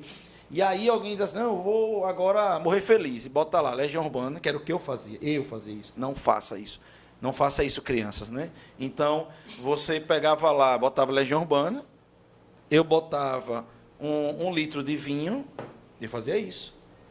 Botava lá para escutar Arthur Schopenhauer, ler Arthur Schopenhauer, Dores do Mundo, botava um livro do lado, que era o meu livro de poemas e poesias, que eu escrevi, um livro de poemas e poesias, mais suplicantes e dolorosas da face da terra, porque um dia eu aprendi que um poeta tem que sentir as dores do mundo, tem que sentir as dores e tal, né? Que, né, um grande filósofo nunca vai ter uma mulher bonita, sempre vai ter uma mulher feia e chata para poder sofrer na carne e que né? Então é aquela sofrência mesmo para poder sair os pensamentos sensíveis e tal. E aí você começa a perceber que, de fato, a ideia de inteligência, de algo sociável, de algo superior, é aquela pessoa que vive essa ideia de dores e tudo mais. E ninguém está aqui criticando o trabalho, presta atenção no que eu vou dizer, o trabalho literário, musical de Renato Russo. Por favor, ninguém está falando isso aqui. Existem coisas que ele escreveu lá, por exemplo, Pais e Filhos, a música Pais e Filhos é uma realidade. Muitos filhos que criticam os pais acabam se tornando a mesma coisa que os pais. Ninguém está falando sobre isso. Mas o que nós estamos falando é sobre uma carga que isso gera na gente. Então, você está querendo se libertar de uma depressão, você quer se libertar de uma vida amargurada, uma vida melancólica, e aí você continua consumindo essas coisas. Então, tem que ter cuidado, querido, porque, deixa eu falar algo para você, ser alegre, ser feliz, ser saudável, ser leve, não é título de ignorância, não. Tem pessoa, um dia um professor meu chegou e disse assim, olha, a pior coisa da inteligência é que todas as pessoas que são inteligentes vão terminar sua vida sozinho. Um escambau, cara. Isso é loucura, isso é idiotice sua. Achar que as pessoas que vão ser inteligentes vão acabar sozinhas, isso é desculpa para pessoas que não sabem se relacionar. Essa é a verdade. Eu não me sinto um ignorante. Eu acho que eu sou uma pessoa, pelo menos, mediamente inteligente. E eu não me sinto só nem um pouco. Né? Pelo contrário, de vez em quando eu quero ficar só e não consigo.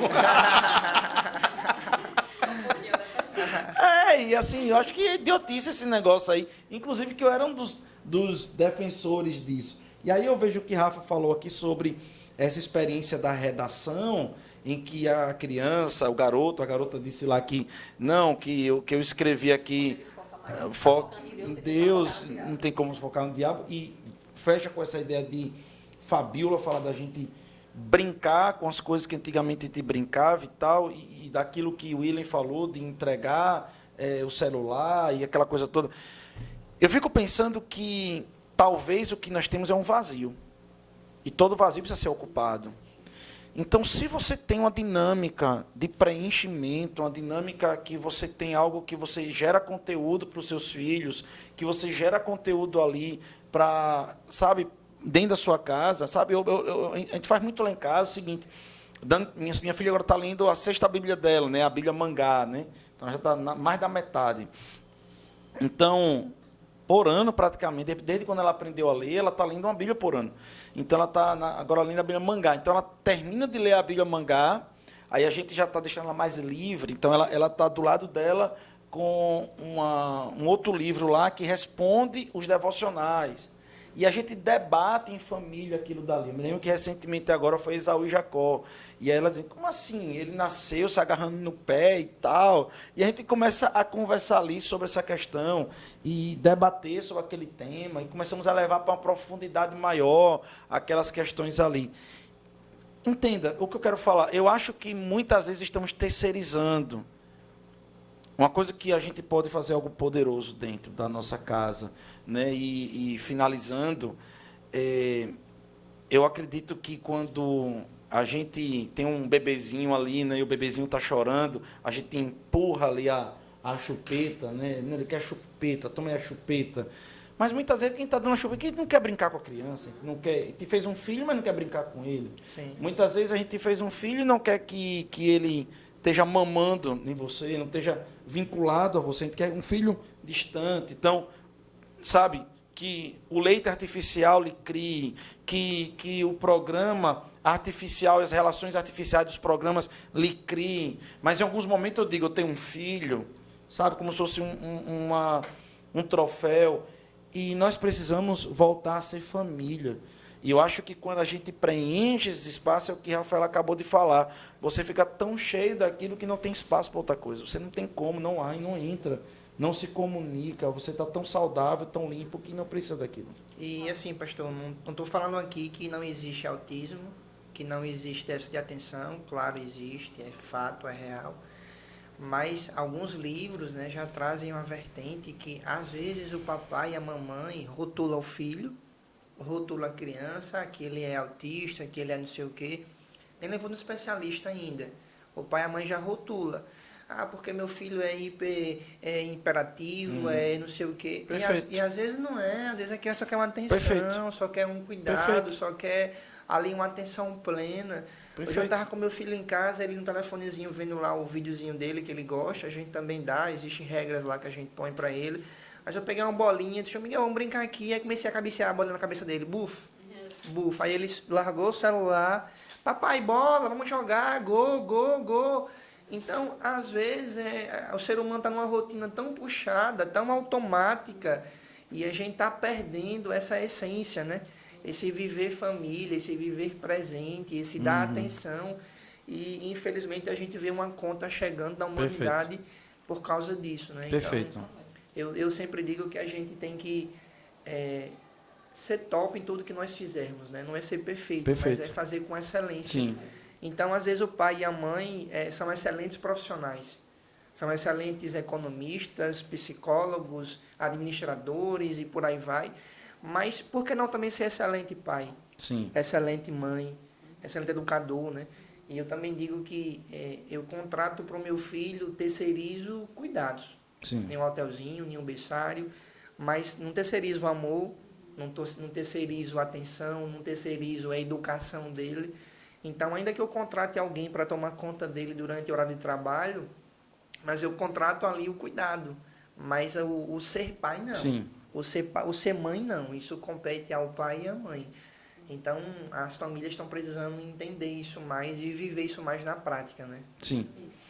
Tá bom. Considerações finais. Pode falar. Pode fazer a sua consideração final, exatamente o que eu ia falar. Já vou fechar agora. Então, só para finalizar esse momento do lazer, né? Que para psicologia, ou quando a criança está em momentos de lazer, é não brincar ali. Quando a gente fala momento de lazer, ela está brincando, ela está se divertindo, ela está aproveitando. O adulto também fique livre para tal, para esse momento que é prazeroso para ambos. São liberados neurotransmissores, hormônios que vai trazer, que vai beneficiar bem-estar à família, ao conjunto que ali estiverem. E aí, nesse movimento do brincar, porque às vezes a gente diz, eu preciso separar um tempo, não sei o quê. Não, é poucos minutos. O que o William fez, só reflete, assim, a qualidade do que ele fez. Ele foi lá, brincou de bola. E nesse brincar de bola, ele está desenvolvendo aquela criança que ele está com 2 anos. Ele está com 2 anos, o desenvolvimento até da linguagem dele, o desenvolvimento psicomotor dele. E ele vai desenvolvendo de forma saudável, ele vai tendo, olha, quando esse brincar acontece, tão simples, pegou uma bola, jogou, olha a simplicidade. Tá nisso mesmo o desenvolvimento saudável. Ela desenvolve confiança, ela desenvolve segurança, ela desenvolve proteção, ela desenvolve habilidades, o que chamamos hoje na ciência muito socioemocionais, ela desenvolve resiliência, ela desenvolve também autorregulação, ela aprende a se controlar, ela desenvolve paciência. Então, são infinitas virtudes que a criança aprende somente no brincar. E quando ela é privada disso, lá na frente nós temos alguns prejuízos que podem ser percebidos no início da adolescência, a privação do brincar, desses momentos de descontração com a família, de lazer, esse momento de interatividade entre os membros e tantos outros setores que essa criança ou esse adolescente possa passar. Aqui na igreja nós temos a nossa igreja de criança liderada pela Mama Dani, que ela é maravilhosa, ela pensa muito no teu filho, aqui ele estará muito bem seguro, muito bem assistido. Nós temos brincadeiras, nós temos principalmente a palavra de Deus, e nós temos tios capacitados, gabaritados para tal, gente. Aqui nós somos Vem pra cá. Aqui nós não estou fazendo propaganda assim da igreja em si, não, pastor. Mas eu tô. Mas essa é a ideia. Aqui criança é criança, vem pra cá. Mas essa é a ideia mesmo. Aqui é um serviço de muita qualidade mesmo para o desenvolvimento. Verbo da saudável. vida e trabalhando em você, tudo a ver. Gostei disso. Vem pra cá, vem pra cá. É isso aí, gente. Então, brinquem, divirtam-se com seu filho e preste atenção aos sinais, qualquer coisa que essa criança esteja vendo, sendo exposta. E observa, senta 10, 5 minutos para ver quais são os conteúdos que ela está se alimentando, certo? Fica a dica. Isso mesmo. Muito bom mesmo. Consideração final, Willen. Só agradecer, pastor, Rafa, Fabíola, da honra, pastor, um privilégio poder servir, poder contribuir. Rafa, Eu revelei o segredo. Ali, Rafa. Eu revelei o segredo de Rafa. Eu não queria que eu falasse isso, não. Então, pastor, como terapeuta, né, como coach, eu estou sentindo um chamado muito forte nos últimos tempos. A pandemia, ela trouxe muita coisa ruim, mas também trouxe muitas oportunidades, muitas janelas boas também. Na pandemia, eu me tornei ministro de um curso chamado Amar, Educar e Dar Limites.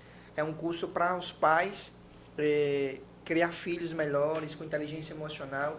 E também agora estou me formando em um curso, em um livro chamado Decifre Seu Filho, né? Um livro novo agora, um best-seller, para também os pais entenderem que o filho tem um perfil comportamental, já nasce com uma característica, já nasce com um jeitinho de ser. Então, são 2 livros que eu estou me tornando agora ministro, de fato, né, treinador desses livros aqui em Itabaiana. E claro que eu estou colocando isso à disposição da igreja, do pastor, da pastora, da igreja de crianças, e o que eu puder contribuir e ajudar, eis-me aqui. Quando eu me tornei pai, né, Rafa, eu disse assim para as pessoas, eu estou estudando para ser pai. Aí disseram assim, mas que frescuragem, doidou, foi. Toda a vida se criou filho de qualquer forma. Eu disse, esse é o problema. Eu não quero criar meu filho de qualquer jeito, de qualquer Muito maneira, né? Eu quero dar os estímulos certos, porque eu sei o que eu passei na minha infância. Então, obrigado pela oportunidade, pastor, pelo privilégio. Estou sempre à disposição. Desculpa, antes de concluir, como a pessoa faz para contratar o seu serviço, Willen, e em que áreas você atua? Amém. Eu atuo como coach, né, em Itabaiana, e também como terapeuta. Então, coach é um serviço mais para quem quer performance, quer ter mais foco, quer Eu recomendo, mudar tá bom? hábitos. E também atuo com a terapia, né? Sou hipnoterapeuta, não sou hipnólogo, sou hipnoterapeuta.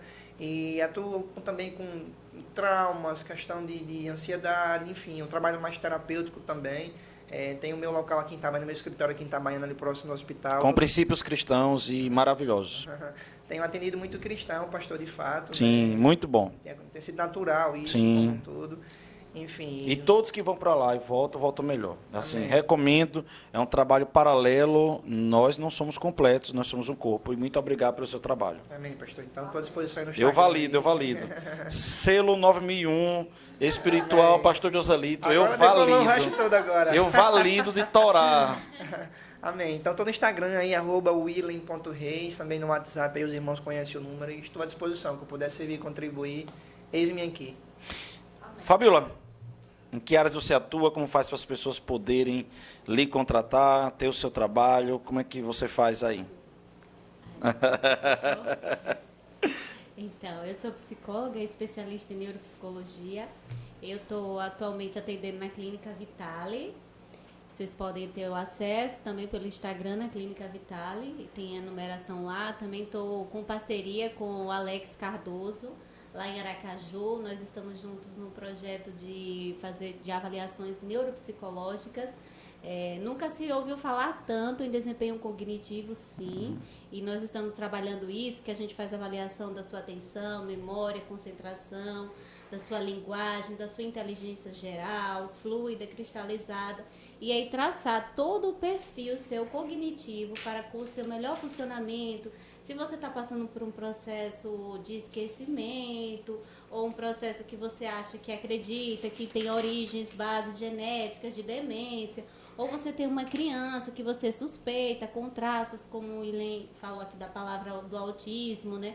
A gente faz esse amparato, essa bateria de avaliações para o melhor diagnóstico e assim poder traçar estratégias de intervenções mais eficazes para a sua criança ou adolescente com essas suspeitas, até mesmo com todos os outros transtornos que a gente tem do neurodesenvolvimento, como TDAH, déficit de atenção, não só a hiperatividade e tantos outros.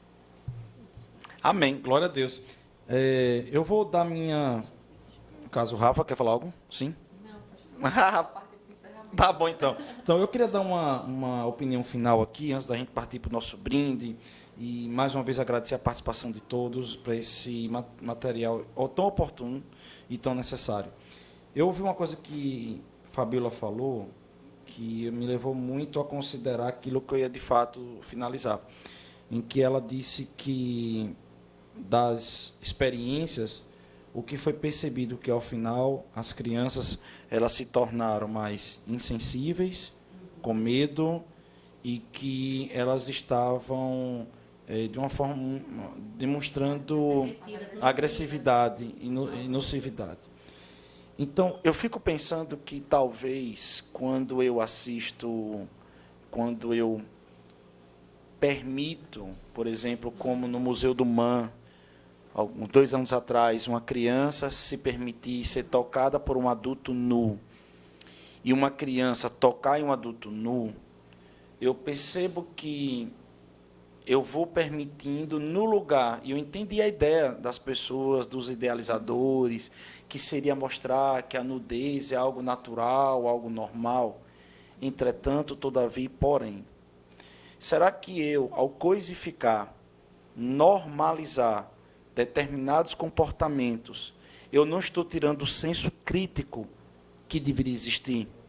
Uma criança como essa, ela não ficará mais suscetível a um pedófilo em que tocará nela, em que ficará nu na frente dela, e só depois de muito tempo é que vai se perceber que existe algo de errado. E uma criança como essa, acostumada desse jeito, dessa forma, em um mundo tão perverso, será que ela não daria os sinais somente depois de algum tempo? A mesma coisa eu faço e pergunto, será que uma criança reiteradamente exposta, um adolescente reiteradamente exposto a conteúdos tão violentos, tão psicopáticos, tão desnecessários, com o tempo não vai se tornar tão natural e tão normal? Aquilo que Deus não quer que nós venhamos achar que é natural e normal, porque não é normal. Então, eu prefiro seguir o que a Bíblia nos orienta. Aquilo que é perfeito, aquilo que é louvável, aquilo que é bom, aquilo que é amável, que isso sim esteja nos nossos olhos e na nossa mente. Fazendo isso, Deus nunca permitiu que nós fôssemos tolos, bobos, idiotas, idiotizados, né, abobalhados. Pelo contrário, a Bíblia diz que quando Daniel fez isso, quando Daniel ele jejuou, que ele orou, ele se tornou mais inteligente, mais sábio, até mais bonito do que todos aqueles que estavam ali. Então eu prefiro preservar. A glória de Deus está dentro de mim, porque afinal de contas a Bíblia mandou não ser guiado por nenhuma série. A Bíblia mandou ser guiado pelo Espírito Santo. Amém. E eu quero, nesse momento, pedir a você que você possa ativar o sininho, se inscrever, dar o like, dar o link, dá tudo que você puder aí, meu irmão. Faz tudo que você puder em todas as mídias que você estiver vendo aí. Pega esse link, multiplica lá no grupo das suas tias, dos seus tios, multiplica lá no grupo do futebol, no grupo, em qualquer grupo que você tiver, coloca lá dentro e deixa a giripoca piar, deixa o pessoal falar o que está querendo sobre daquilo que percebeu, entendeu do nosso programa aqui. Fica livre para comentar, fica livre para criticar e fica livre também para poder dar a sua opinião. Estamos aqui apenas abrindo um debate, apenas colocando algo e podendo talvez trazer um contraponto, talvez de tudo que as pessoas estão falando por aí. Afinal de contas, ainda estamos numa democracia e podemos ainda dar a nossa opinião. Sabe, queridos, eu quero abençoar você antes de fazer o nosso brinde. Pai, eu quero te pedir que se acaso algum jovem, algum adolescente, alguma família, Pai, está precisando do preenchimento da Tua palavra, do Teu amor, a fim de que possam, Pai, quando terem conexões, conectividade, ter um lazer de verdade, haja uma sinestesia, haja um conteúdo, haja a Sua presença naquele lugar. Pai, eu declaro, sabe, crianças saudáveis, adolescentes saudáveis, cheios da Tua presença, Pai, livre de todo mal. Pai, nós pedimos muita sabedoria nesse tempo. E se acaso, Pai, tem algum pai que está desesperado, alguma mãe que está desesperada por não saber o que fazer mais com seus filhos, Pai, dá sabedoria, derrama sobre eles, Pai, direção, em nome de Jesus. Pai, eu quero agradecer pelos nossos convidados, pelo pessoal da técnica, pelo pessoal que está aqui trabalhando, por estar dando o seu sangue para esse programa acontecer. Eu quero abençoar eles, em nome de Jesus. Amém e amém. E Deus abençoe você. E vamos para o nosso brinde. O meu brinde hoje, né? Não sei se a gente acabou não explicando, mas todos nós temos um brinde no final. E esse brinde vai para algo, alguma coisa, alguém. Meu brinde hoje vai para a minha família, vai para a minha esposa em especial. Eu queria dedicar para ela esse brinde de hoje e agradecer por ela ser essa mãe que tanto cuida das nossas, que cuida das minhas filhas tão bem, trazendo para elas sempre um conteúdo para que possam estar livres de todo esse mal que nós temos visto aí. E um brinde a mães que possam ser igual a minha esposa, porque eu vejo ali como um grande referencial. Vai para você, Dani, meu brinde de hoje. Amém. O meu brinde vai para todos vocês pais, né, que com certeza verão esse conteúdo e poderão entender coisas que podem estar acontecendo com seus filhos. Eu não sou mãe ainda, mas eu já fui criança e eu sei o impacto que coisas negativas causaram, né, no meu desenvolvimento, coisas que eu perdi, mas que, graças a Deus, né, por ter encontrado a palavra e por ter me ressignificado, eu pude sanar essas perdas e renovar muitas coisas em minha vida. Então, meu brinde vai a vocês, pais, que vão poder reverter muitas coisas na vida dos seus filhos. Amém. O meu brinde também, eu vou em concordância com a Rafa, vai aos pais também, papai e mamãe. E eu vou estender para a família e agentes educacionais, a todos vocês aí que estão cuidando da educação dessa criança, ética, moralmente, embutindo nessa criança os valores que ela será adultos saudáveis lá na frente. Meu brinde vai a você. Você é especial quando você faz isso. Você está transformando cidadãos. Amém. Eu quero brindar especialmente hoje ao pai, né? A figura masculina, não desmerecendo a mãe, mas é porque como pai eu sinto que muitos pais têm que acordar, né? Ser pai de verdade, ser pai bom não é aquele que dá o melhor presente, mas é aquele que é presente, é aquele que dá atenção ao filho, que coloca nele boa autoestima, coloca segurança, coloca nele capacidade. Então, brinda você pai, que hoje você possa ressignificar algo em você, possa nascer algo hoje dentro de você, e que você se levante como homem da sua casa, como cabeça da sua casa, deixe a palavra entrar e faça diferente no seu ambiente, para o seu filho, para sua filha, para sua esposa, para sua família. Então, meu brinde hoje é você, a homens mais fortes, a paz mais fortes, em nome de Jesus. Amém. Amém. Então vamos lá para o nosso brinde. 1, 2, 3 e... Fly!